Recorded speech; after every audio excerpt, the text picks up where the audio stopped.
Hojii tola ooltummaa bulchiinsa magaalaa Najjootti barattoota maatii harka qalleeyyiitiif hojjetaman. Aanaan Najjoo bara 1898 hundaa'e. Bulchiinsa magaalaa Najjoo Finfinnee irraa kiiloomeetira 490 fagaattee kallattii dhiyaan kan argamtu yommuu ta'u, teessumni lafa ishee fi qilleensi baratamaan magaalli kun irratti hundaa'uuf jireenyaaf mijataa ta'uu lageen akka Aggaar, Alaltuu, Fakkarii fi lagni Miyaa magaalattii keessa qotee darbuun hawwattummaa kan dabalanii fi itti fayyadamummaa ishee kan mirkaneessan qabeenya uumamaa magaalattiin qabdudha.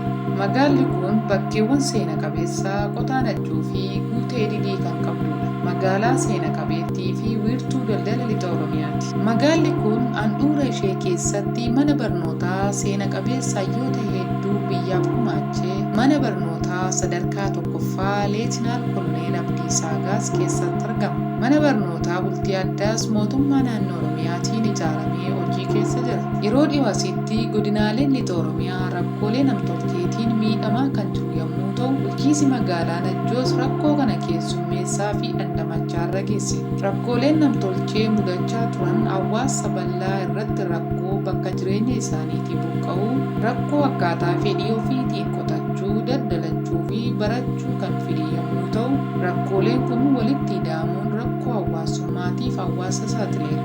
Hawaasni rakkoo hawaasummaa kanaaf saaxilamee ijoollee isaa barsiifachuu humna dhabeera. Waggoota muraasa asitti durbee Eebbisee Gammachuu, obbo Amantii Gammachuu, dargaggoo Dabalaa Tolosaa, durbee Annaa Dabalaa, garee fiilmii agartuu fi bulchiinsa magaalaa Najjoo waliin ta'uun karaa miidiyaa hawaasummaatiin dhalattoota Najjoo fi naannoo ishee kakaasuun hojii tola ooltummaatiin seensa waggaa haaraa mana barnootaa irratti barattoota maatii harka qalleeyyii muraasa barruulee fi qalama gumaachanii turaniiru.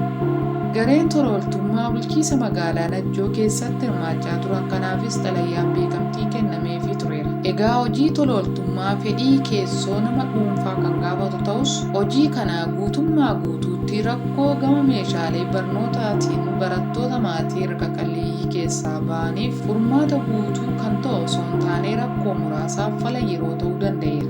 Akkaataadhuma kennaa tola ooltotaa irratti hundaa'uun qalamaa fi barruuleen bitamee hiramaa kan ture yommuu ta'u, waliin ga'iinsa irratti barattoota maatii harka qalleeyyii hedduu qaqqabuu hin dandeenye. Haa ta'u malee hanga ammaatti bara 2011 hanga bara 2015tti barattoota 625f barruulee fi qalamni bitameera. Namoota deeggarsa gochaa turan namoonni armaan gadiitti maqaan keessanii eeramee fi kan maqaan keessan hin eeramin deeggarsa gootaniif galatoomaa jechaa deeggarsi keessan akka itti fufu isin gaafata. Maqaa guutuu qooda fudhattootaa obbo Masfiin Namarraa, obbo Gammachiisa Barraa, obbo Roobsan Ittaanaa, aadde Hawwii Biraanuu, aadde Ayyaantuu Biraanuu, obbo Jootee Taaddasee, dargaggoo Waaqennee Taayyee, dargaggoo Tasfaayee Mokkonneen, Dooktar Akiliiluu Ispeeshaalistii Deentaal Kilinik, Dooktar Leemmanee Kabaa, luba Hambisaa Bal'inaa fi garee isaanii, aadde Eertiraa Namarraa fi maatii isaanii, aadde Abarrash Gammachuu, Dooktar Diinaa Ol Bal'inaa Kitilaa, Injiinar Eebbaa Garbaa, Siister Obsee Luboo, obbo Baraachoo Onnataa, obbo Mootii Dheeressaa, obbo Qannoo Waaqjiraa, durbee Lalisee Taamiruu, obbo Baayiruu Gabree, obbo Tasfaayee Bulchaa, durbee Awaal Worq Chirinnat, durbee Liidiyaa Gitaachoo, obbo Maatiyus Girmaachoo, obbo Kaasoon Taarikuu, dargaggoo Iddoosaa Taaddasee, aadde Milkaa Yoonaataan, dargaggoo Faayisaa Abdiisaa, aadde Jaalallee Taaddasee, durbee Leemmanee Tolosaa, obbo Guutuu Naga'oo. Barattoota keenya qalamaaf barruuleen bitamaafii ture keessaa kanneen firii gaarii galmeessanii gara kutaattaa nutti ce'an kanneen armaan gadiiti. Maqaa guutuu Amaanu'eel Dinqaa, kutaan irra ture arfaffaa, kutaan itti ce'e shanaffaa, sadarkaa ba'iinsa isaa tokkoffaa, afireejii 97. Naziimaa Huseen dubara kutaa lammaffaa gara kutaa sadaffaatti, sadarkaan ba'iinsa ishee tokkoffaa, afireejiin ishee 87. Abdii Mulgeetaa dhiiraa kutaan irra ture sadaffaa, kutaan itti ce'e arfaffaa, sadarkaan ba'iinsa isaa tokkoffaa, afireejiin isaa 85. Amiinaa Hundumaa dubara kutaa 5 irra turte 8, kutaa 5 itti ceete 9, sadarkaan ba'iinsa ishee tokkoffaa. Boontuu Magarsaa dubara kutaa 5 irra turte 8, kutaa 5 itti ceete 9, sadarkaa ba'iinsa ishee tokkoffaa. Lalistuu Magarsaa dubara kutaa 5 irra turte 8, kutaa 5 itti ceete 9, sadarkaan ba'iinsa ishee tokkoffaa. Milkaa'insa barattoota kanaafis dursee galata kan fudhatu Waaqa guddaa fi barsiisota isaanii yommuu ta'an, itti aansuun namoota tola ooltummaa kana qindeessanii fi kanneen qooda fudhatanii bulchiisa magaalaa Najjoo galanni isaanii guddaadha. Qophii bara barnootaa 2016tiif gareen tolooltummaa kana keessatti qooda fudhachaa turan Durbee Eebbisee Gammachuu, Obbo Amantii Gammachuu, Dargaggoo Dabalaa Tolosaa, Durbee Aannaa Dabalaa fi garee fiilmii agartuutiin geggeeffamuun barattoota harka qalleeyyii bulchiisa magaalaa Najjootiif barruuleef qalamni akka qindaa'uuf karaa miidiyaa hawaasaa qooda fudhattootaa fedhii qaban kakaasuuf qophii xumuraniiru.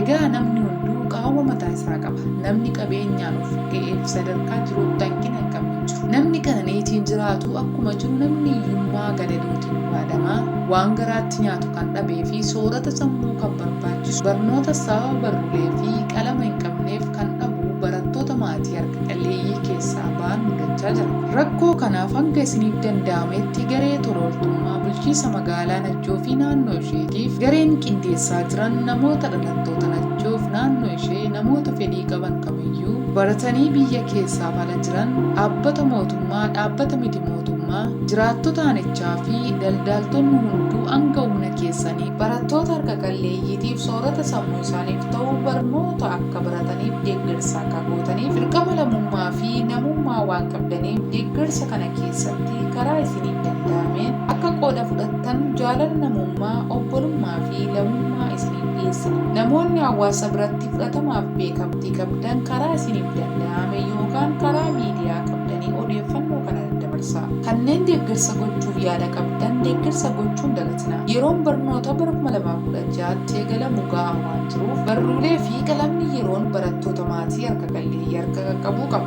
Nuti daa'imman maatii harka qalleeyyii barnoota barachuuf sammuu keenya qopheessineerra. Namoonni dandeessanii fi fedhii nu gargaaruu qabdan ammoo barruulee fi qalama nuuf qopheessa. Warreen deeggarsa gochuu fedhii qabdan karaa namoota dhimma deeggarsa kana qindeessanii quunnamuu dandeessu. Eebbisee Gammachuu lakkoofsa bilbila ishee 973154099. Dabalaa Tolosaa lakkoofsa bilbila isaa 9652559. Aannaa Dabalaa 912403810. Obbo Amantii Gammachuu lakkoofsi akkaawuntii baankii daldala Itoophiyaa 1043 822 93 8.